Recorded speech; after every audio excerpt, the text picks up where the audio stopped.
Hello everyone. तो हम कर रहे थे सॉल्यूशंस चैप्टर को कंटिन्यू। तो सॉल्यूशंस में हम नॉर्मेलिटी पे थे एंड नॉर्मेलिटी में हमने इक्विवेलेंट वेट देखना सीख लिया था, ग्राम इक्विवेलेंट्स कैलकुलेट करना सीख लिया था एंड नॉर्मेलिटी कैलकुलेट करना सीख लिया था। तो पहले हम पिछली क्लासेस से रिलेटेड थोड़ा से क्वेश्चन सॉल्व करेंगे और फिर आगे के टॉपिक्स पे बढ़ेंगे। So let's start. जो पहला क्वेश्चन है जो पिछली क्लास के टॉपिक से रिलेटेड है वो ये है कि 20 ml of 0.1 normality barium chloride solution is mixed with 0.2 normal aluminium sulphate solution which is 30 ml। Calculate moles of barium sulphate produced. तो इसमें आपको निकालना है कि कितने moles of barium sulphate produce हुए हैं। हमें गिवन क्या क्या है, हमें नॉर्मेलिटी गिवन है और वॉल्यूम गिवन है। आपको पता है normality is equal to gram equivalent upon volume. तो अगर मैं नॉर्मेलिटी को वॉल्यूम से मल्टीप्लाई कर दूंगी तो मेरे पास क्या आ जाएगा, ग्राम इक्विवेलेंट आ जाएगा, राइट। नॉर्मेलिटी किसके बराबर होती है, ग्राम इक्विवेलेंट अपॉन वॉल्यूम के बराबर होती है। तो वॉल्यूम को अगर मैं मल्टीप्लाई कर दूंगी नॉर्मेलिटी से तो मेरे पास ग्राम इक्विवेलेंट आ जाएगा। तो मैंने यही किया। बेरियम क्लोराइड के लिए मुझे वॉल्यूम भी गिवन है और मुझे नॉर्मेलिटी भी गिवन है, तो इन दोनों को मल्टीप्लाई करके मेरे पास क्या आ गया, ग्राम इक्विवेलेंट आ गया। कितने आए, 2 मिली इक्विवेलेंट। सिमिलरली मैंने एल्यूमिनियम सल्फेट के साथ भी यही किया। मुझे नॉर्मेलिटी गिवन थी, मुझे वॉल्यूम गिवन था, तो मैंने इन दोनों चीज़ों का यूज़ करके क्या निकाल लिया, मल्टीप्लाई करके ग्राम इक्विवेलेंट। अब देखिए बेरियम क्लोराइड के ग्राम इक्विवेलेंट है 2 मिली इक्विवेलेंट, एल्यूमिनियम सल्फेट के हैं 6 मिली इक्विवेलेंट। तो जैसे लिमिटिंग एजेंट रिएजेंट का कंसेप्ट हम मोल्स में लगाते थे वैसे ही लिमिटिंग रिएजेंट का कंसेप्ट हम नॉर्मेलिटी वगैरह में भी लगा सकते हैं। अब देखिए हमें पता है लॉ ऑफ इक्विवेलेंस से कि दोनों के इक्विवेलेंट्स होने तो बराबर चाहिए थे, बेरियम क्लोराइड और एल्यूमिनियम सल्फेट के। तो जिसके भी कम इक्विवेलेंट्स होते हैं उसको हम लिमिटिंग रिएजेंट मान लेते हैं, ठीक है।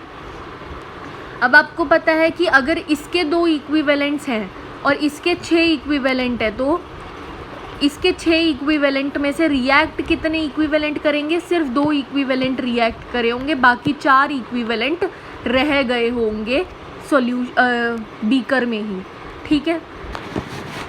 यानी कि प्रोडक्ट के कितने, यानी कि बेरियम सल्फेट के कितने इक्विवेलेंट बनेंगे, 2 इक्विवेलेंट बनेंगे। क्यों, क्योंकि हमने लॉ ऑफ इक्विवेलेंस से पता है कि जितने रिएक्टेंट के इक्विवेलेंट होते हैं उतने ही प्रोडक्ट के भी इक्विवेलेंट होते हैं। तो ग्राम इक्विवेलेंट ऑफ प्रोडक्ट कितना हो गया, 2 मिली इक्विवेलेंट। अब ग्राम इक्विवेलेंट का एक और फॉर्मूला होता है that is moles into N factor. तो ग्राम इक्विवेलेंट थे 2 milliequivalent that is 2 into 10⁻³ moles हमने ऐसे ही लिख दिया। N factor for barium sulphate क्या हो जाएगा, 2। N factor for barium sulphate क्या आ जाएगा, 2। Barium sulphate is a salt and salt का एन फैक्टर क्या होता है, उसका चार्ज ऑन केटायन और एनायन। तो एन फैक्टर कितना आ गया इसका, 2।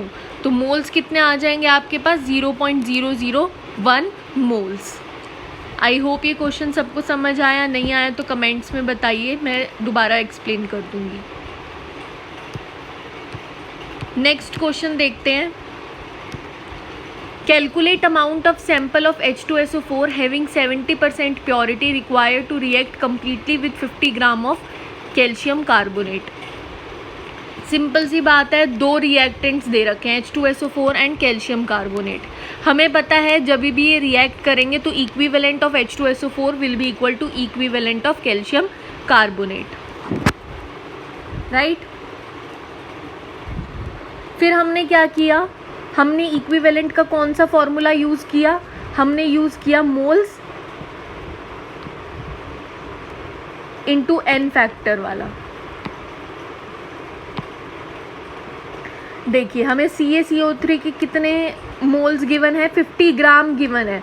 तो 50 को अगर मैं मोलर मास से डिवाइड करूँगी तो मेरे पास ये क्या आ जाएगा, मोल्स आ जाएगा। और मोल्स को फिर मैंने एन फैक्टर से मल्टीप्लाई करा तो मेरे पास क्या आ जाएंगे, इक्वी वैलेंट्स आ जाएंगे। कैल्शियम कार्बोनेट के एन फैक्टर कितना होगा 2, H2SO4 का एन फैक्टर भी कितना होगा 2, और हमें अमाउंट ऑफ H2SO4 नहीं गिवन इसलिए हमने W लिख लिया, और H2SO4 का मोलर मास कितना होगा 98।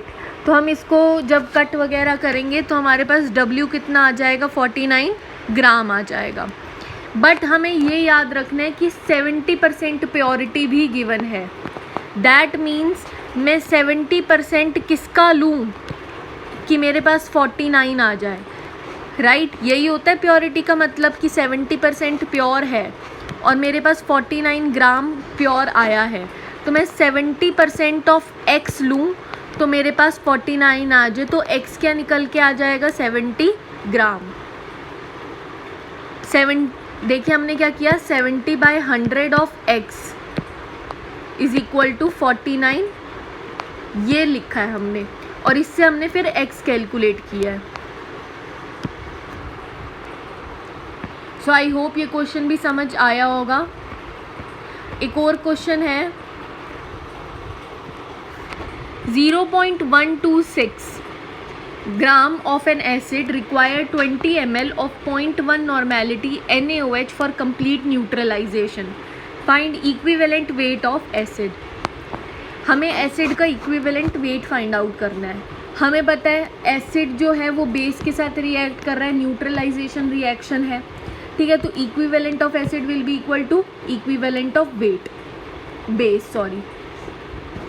अब हमें पता है इक्विवेलेंट का क्या फॉर्मूला होता है, गिवन वेट अपॉन में इक्विवेलेंट वेट, और यहाँ पे इक्विवेलेंट का कौन सा फॉर्मूला यूज़ किया है हमने यूज़ किया है नॉर्मेलिटी इनटू में वॉल्यूम, ठीक है। इससे अब हमने इस वाले इक्वेशन से हमने E को कैलकुलेट कर लिया जो कि निकल के आया 63, राइट। तो हमारे पास इक्विवेलेंट वेट कितना आ गया एसिड का 63। अब मान लीजिए अगर अब हमें एसिड का पता नहीं ना कि कौन सा एसिड है, राइट। अगर हमें एसिड का पता होता है कि ये मोनोबेसिक एसिड है, डाई बेसिक एसिड है, ट्राई बेसिक एसिड है, तो हम इसका मोलर मास भी कैलकुलेट कर सकते थे। जैसे कि मान लीजिए हमारे पास इक्विवेलेंट वेट आया है 63, हमें पता है कि equivalent weight is equal to molar में वेट अपॉन में एन फैक्टर, यहाँ मल्टीप्लाई लिख दिया मैंने,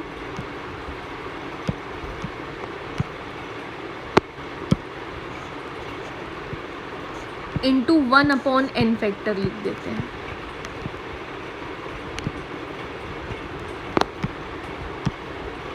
equivalent weight is equal to molar mass upon n factor. Equivalent weight कितना है 63 निकाला है। अब हमें एन फैक्टर क्या है दे दिया है, क्या ट्राई बेसिक एसिड है, तो इसका एन फैक्टर कितना हो जाएगा 3, तो मोलर मास कितना आ जाएगा 189। एक और क्वेश्चन करते हैं।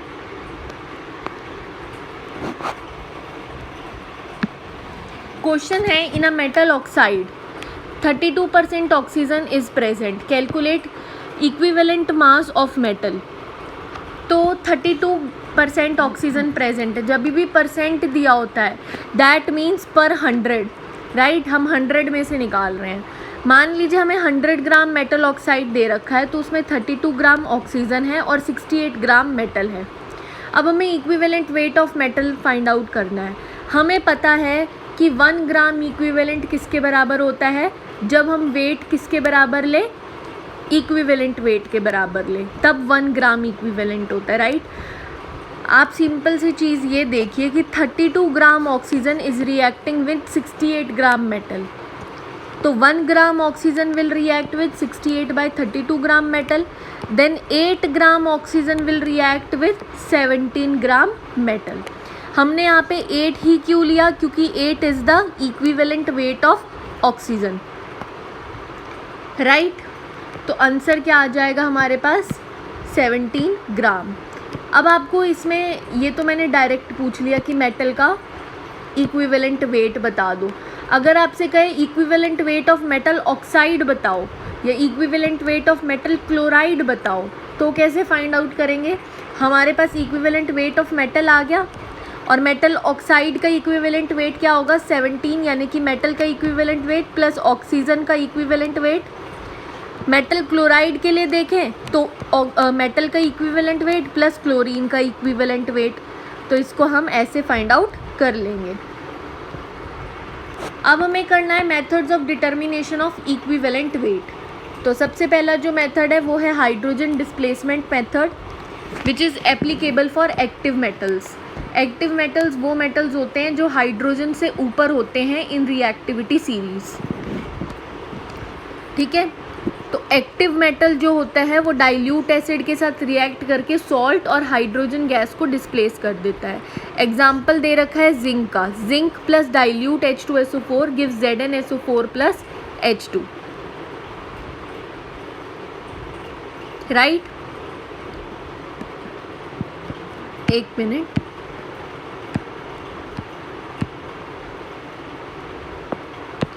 अगर तो हमें सीधा दे रखा है कि जिंक मेटल है, मान लो क्वेश्चन में हमें दे रखा है कि zinc is the metal which is reacting with dilute H2SO4, then find the equivalent weight of the zinc. तो इक्विवेलेंट वेट का सीधा फॉर्मूला होता है मोलर मास अपॉन में n factor, right. Molar mass होता है जिंक का 65, एन फैक्टर होता है रिडॉक्स रिएक्शन है क्योंकि ये वाली, तो इसमें क्या होगा एन फैक्टर क्या हो जाएगा इसका, जिंक का change in oxidation state into में number of atoms. Change in oxidation state तो 2 है और नंबर ऑफ एटम्स कितने हैं 1, तो 2 आ जाएगा एन फैक्टर, तो इक्विवेलेंट वेट क्या आ गया 65/2 आ गया, राइट। पर अगर हमें मेटल ही नहीं गिवन कि कौन सा मेटल है, तो हम क्या करेंगे, equivalent weight of metal is equal to equivalent weight of hydrogen, sorry equivalent of metal is equal to equivalent of hydrogen. Equivalent weight नहीं, गलती से बोल दिया, equivalent of metal is equal to equivalent of hydrogen. अब equivalent of metal क्या होता है, weight upon में इक्विवेलेंट वेट, और हाइड्रोजन के लिए क्या आएगा, वेट अपॉन में इक्विवेलेंट वेट दैट इज 1। तो इक्विवेलेंट वेट ऑफ मेटल कितना आ जाएगा, W2 बाय में W1। मान लीजिए हमें हाइड्रोजन के W2 देने की बजाय हमें हाइड्रोजन का वॉल्यूम दिया है कि कितना वॉल्यूम निकल रहा है, तो हम कैसे करेंगे, तो हम पहले वॉल्यूम से मोल्स निकालेंगे। वॉल्यूम गिवन है उसको 22.4 से डिवाइड करके क्या निकाल लेंगे, मोल्स निकाल लेंगे, और मोल्स को एन फैक्टर से मल्टीप्लाई करके क्या निकाल लेंगे, ग्राम इक्विवेलेंट। अब आपको समझना है कि एन फैक्टर हाइड्रोजन का 2 कैसे आया, तो ये सिंपल सा है, ऊपर देखिए H2SO4 में हाइड्रोजन +1 ऑक्सीडेशन स्टेट में और H2 में हाइड्रोजन 0 ऑक्सीडेशन स्टेट में है। चेंज इन ऑक्सीडेशन स्टेट कितना हुआ 1, और हाइड्रोजन के एटम्स कितने हैं 2, तो 2 × 1 विल बी 2, तो ऐसे आ गया इसका एन फैक्टर 2। तो इक्विवेलेंट वेट कितना होगा 2V/22.4 × W। आई होप ये मेथड्स आपको समझ आ रहे हैं, नहीं आ रहा तो प्लीज़ मुझे कमेंट्स में ज़रूर बताइए। अब जैसे एक क्वेश्चन कर लेते हैं, 12 ग्राम ऑफ अ मेटल, मान लो एक मेटल दे रखा है, अब हमें मेटल का टाइप नहीं दे रखा, अगर तो टाइप दे रखा होता कि जिंक है, कॉपर है, कुछ भी है, तो हम सीधा क्या करते हैं, मोलर मास अपॉन में एन फैक्टर, राइट। पर अब अगर हमें नहीं दे रखा तो हम कैसे करेंगे, इस वाले मेथड से करेंगे।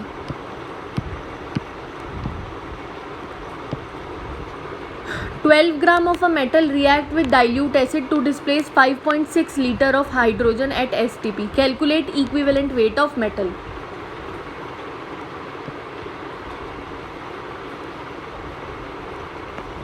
तो हमने इस वाले में लगा दिया सीधा, W को क्या लिख दिया 12 लिख दिया, इक्विवेलेंट मास ऑफ मेटल को E लिख दिया, फिर लिखा 2, ये रहा 2, और फिर लिखा volume that is given as 5.6 litre and नीचे लिख दिया 22.4। तो ऐसे हमने सॉल्व कर लिया, ई को निकाल लिया। अब हम आते हैं ऑक्साइड फॉर्मेशन मेथड पे। हमें एक सब्सटेंस दे रखा होगा, वो ऑक्सीजन के साथ रिएक्ट करके अपना ऑक्साइड बनाएगा। हमें दे रखा होगा कि सब्सटेंस जो है वो W1 ग्राम है और जो ऑक्साइड बना है वो W2 ग्राम है। तो ये हमें अपनी कॉमन सेंस से देखना है कि W1 ग्राम सब्सटेंस है और W2 ग्राम ऑक्साइड है, तो law of conservation of mass से ऑक्सीजन कितना होगा, W2 माइनस W1, राइट। फिर हमें क्या करना है, इक्विवेलेंट ऑफ सब्सटेंस को इक्विवेलेंट ऑफ ऑक्सीजन से इक्वेट कर देना है। इक्विवेलेंट के फॉर्मूला क्या होता है, गिवन वेट अपॉन में इक्विवेलेंट वेट। यहाँ पे गिवन वेट कितना आ जाएगा, W2 बाई W1 अपॉन में equivalent weight of oxygen which is 8। तो E किसके बराबर आ गया, 8 W1 upon W2 minus W1। जैसे कि ये क्वेश्चन देखिए, अ metal oxide contain 40% oxygen, calculate equivalent weight of metal.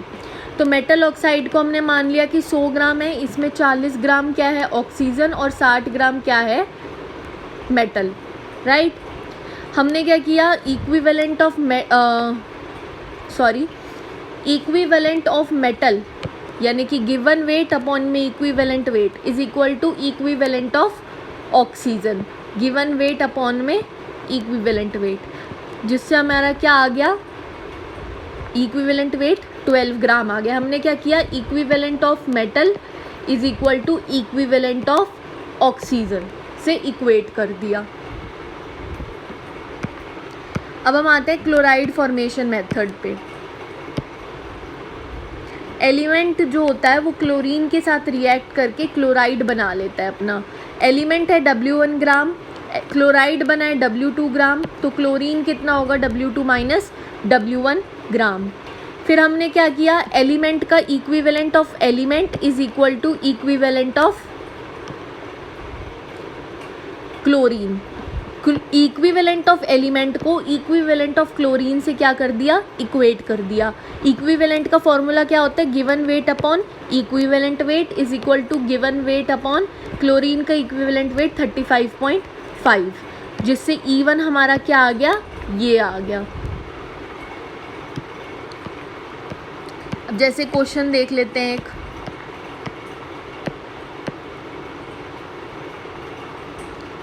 Question क्या कह रहा है, a metal chloride has 29% metal by mass, calculate equivalent weight of metal.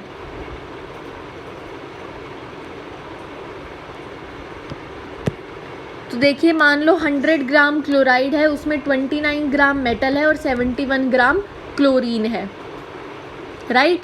तो अब हम क्या लिखेंगे, E1 को निकालना है हमें, तो हम क्या लिखेंगे, 35.5 into W1 upon W2 minus W1 लिख देंगे इसमें और हमारा आंसर आ जाएगा।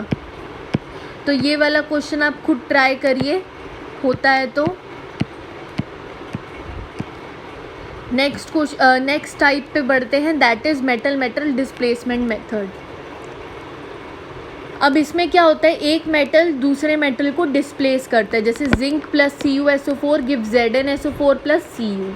आपको क्या गिवन होगा कि W1 ग्राम जिंक है और W2 ग्राम कॉपर बन रहा है, तो हमने क्या करना है, इक्विवेलेंट ऑफ जिंक को इक्विवेलेंट ऑफ कॉपर से इक्वेट कर देना है।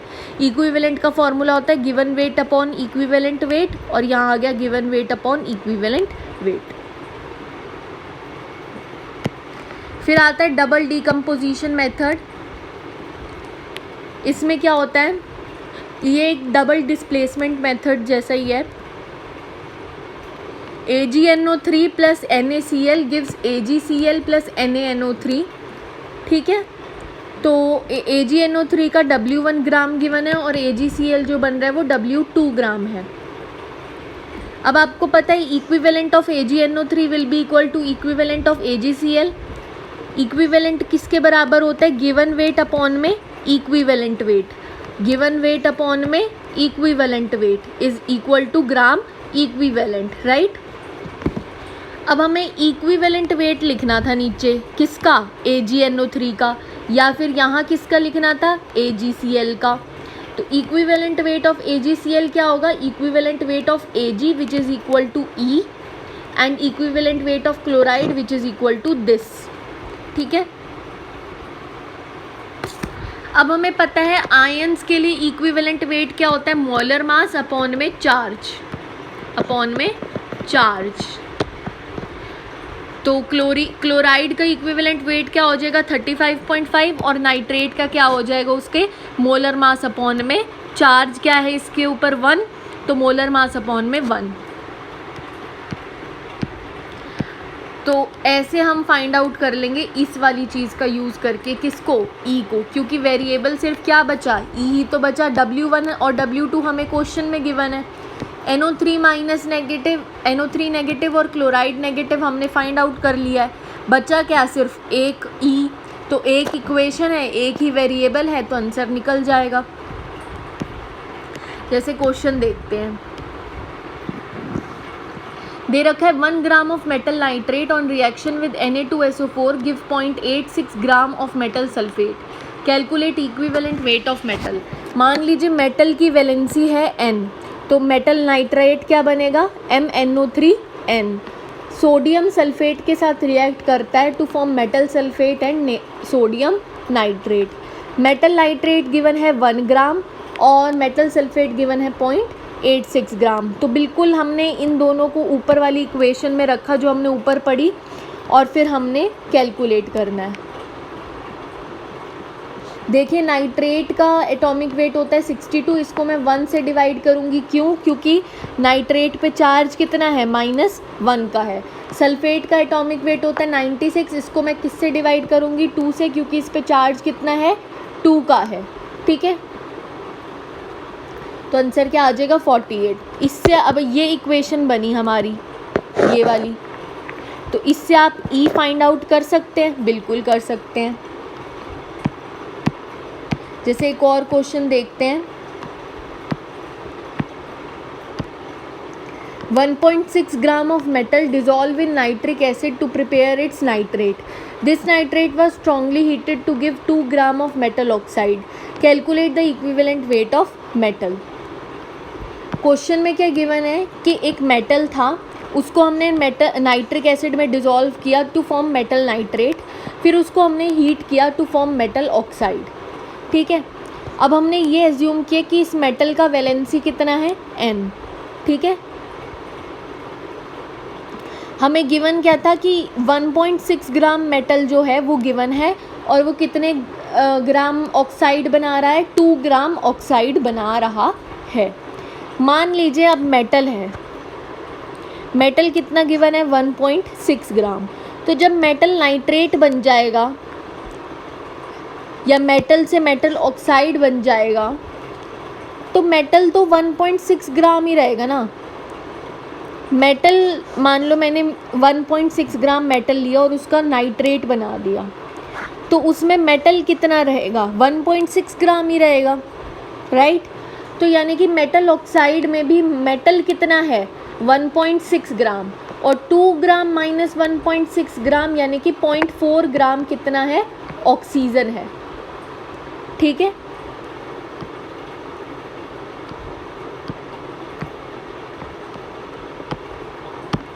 .4 ग्राम क्या है ऑक्सीजन है। यहाँ से देखिए 2 ग्राम मेटल ऑक्साइड में 1.6 ग्राम मेटल है, तो ऑक्सीजन कितना होगा 2 माइनस 1.6। फिर हमने क्या किया, इक्विवेलेंट ऑफ मेटल को इक्विवेलेंट ऑफ ऑक्सीजन से इक्वेट कर दिया। इक्विवेलेंट का क्या फॉर्मूला लगाया, गिवन वेट अपॉन में equivalent weight is equal to given weight 0.4 upon में इक्विवेलेंट वेट ऑफ ऑक्सीजन। फिर इससे हमने क्या कैलकुलेट कर लिया, ई कैलकुलेट कर लिया और आ गया 32। अब एक चीज़ जो आपको याद रखनी है, जो इनऑर्गेनिक में भी काम आती है, वो क्या होती है, जो नाइट्रेट होता है, नाइट्रेट जो होता है, अगर हम एल्कली मेटल्स के नाइट्रेट को हीट कर दें, ठीक है, तो वो क्या बनाता है नाइट्राइट प्लस O2। पर अगर हम इसको 600 डिग्री सेल्सियस से भी ज़्यादा पे हीट करें तो वो फर्दर टूट जाएगा, और फर्दर टूट के क्या बनाएगा N2O प्लस NaO।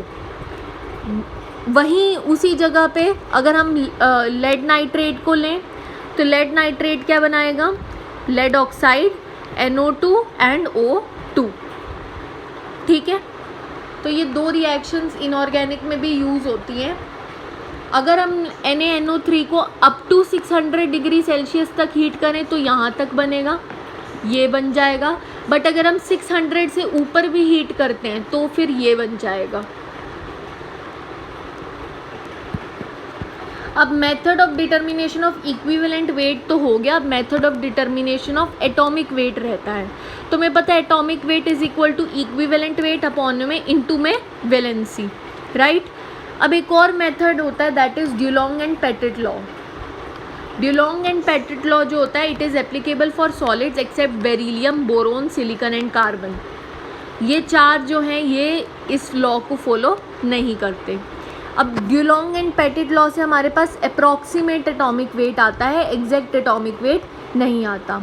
एक्सप्रेशन क्या है इस लॉ का, वो है atomic weight into specific heat in calorie per gram degree Celsius is equal to 6.4। मान लो अब आपको एक्यूरेट वेट निकालना है, इससे तो हमारे पास अप्रॉक्सीमेट वेट आ रहा है ना, हमें तो एक्यूरेट वेट निकालना है। तो एक्यूरेट वेट अगर आपको निकालना है तो आपको इक्विवेलेंट वेट गिवन होगा, आपने इक्विवेलेंट वेट गिवन है और आपको अप्रॉक्सीमेट एटॉमिक वेट भी पता है। क्या क्या पता है आपको, इक्विवेलेंट वेट पता है और अप्रॉक्सीमेट एटॉमिक वेट पता है। तो आप क्या वैलेंसी फाइंड आउट कर सकते हैं, बिल्कुल कर सकते हैं, क्योंकि वैलेंसी क्या होती है एटॉमिक वेट अपॉन में इक्विवेलेंट वेट। अब जब आप इससे वैलेंसी फाइंड आउट करेंगे तो क्या आ जाएगा, एक आंसर आएगा जो कि नॉन इंटीजर होगा। फिर उसको हमने राउंड ऑफ करके क्या करना है, नियरेस्ट इंटीजर में कन्वर्ट करना है। एक बार एक क्वेश्चन देखेंगे जिससे हमें ये वाली चीज़ समझ आ जाए। देखिए, specific heat of a metal is 1 joule per gram degree Celsius and equivalent weight of metal is 9. Calculate exact atomic weight of metal. तो देखिए ये सबसे पहले हमने ड्यूलोंग पेटिट लॉ लगाया, atomic weight into specific heat is equal to 6.4। Specific heat यहाँ पे 1 joule में दे रखी है, हमें पहले कैलोरी में बदलना होगा क्योंकि यहाँ पे जो स्पेसिफिक हीट हम रखेंगे वो कैलोरी में रखेंगे। तो 1/42 आ जाएगा आंसर, ठीक है। तो atomic weight into 1/4.2 is equal to 6.4। तो एटॉमिक वेट कितना आ गया ये, तो ये क्या आया है, अप्रॉक्स एटॉमिक वेट आया है, ठीक है, ये अप्रॉक्स आया है। अब हमने क्या करना है, हमें क्या गिवन है, इक्विवेलेंट वेट ऑफ मेटल भी गिवन है दैट इज़ 9। तो अगर हम एटॉमिक वेट को इक्विवेलेंट वेट से डिवाइड करेंगे तो हमारे पास क्या आ जाएगा, वैलेंसी। वो क्या आया है, एक नॉन इंटीजर वैल्यू आई जिसको हमने नियरेस्ट इंटीजर में कन्वर्ट कर दिया। अब हमारे पास वैलेंसी कितनी आ गई, 3। वैलेंसी कितनी आ गई, 3। और हमें पता है कि इक्विवेलेंट वेट कितना गिवन है, 9। तो इक्विवेलेंट वेट इनटू वैलेंसी कितना होता है, एटॉमिक वेट। तो आंसर क्या आ गया, 27। तो ये जो 27 आया है ना, ये एग्जैक्ट एटॉमिक वेट है। Sorry. So this is all for today. Thank you for watching my lecture. कोई भी डाउट हो तो डाउट्स आप कमेंट्स में पोस्ट कर सकते हैं, मैं देख के अगली क्लास में एक्सप्लेन कर दूँगी। सो अभी तक किसी में भी कोई भी डाउट हो स्टार्टिंग से नॉर्मेलिटी में तो आप पूछ सकते हैं। Thank you, bye bye.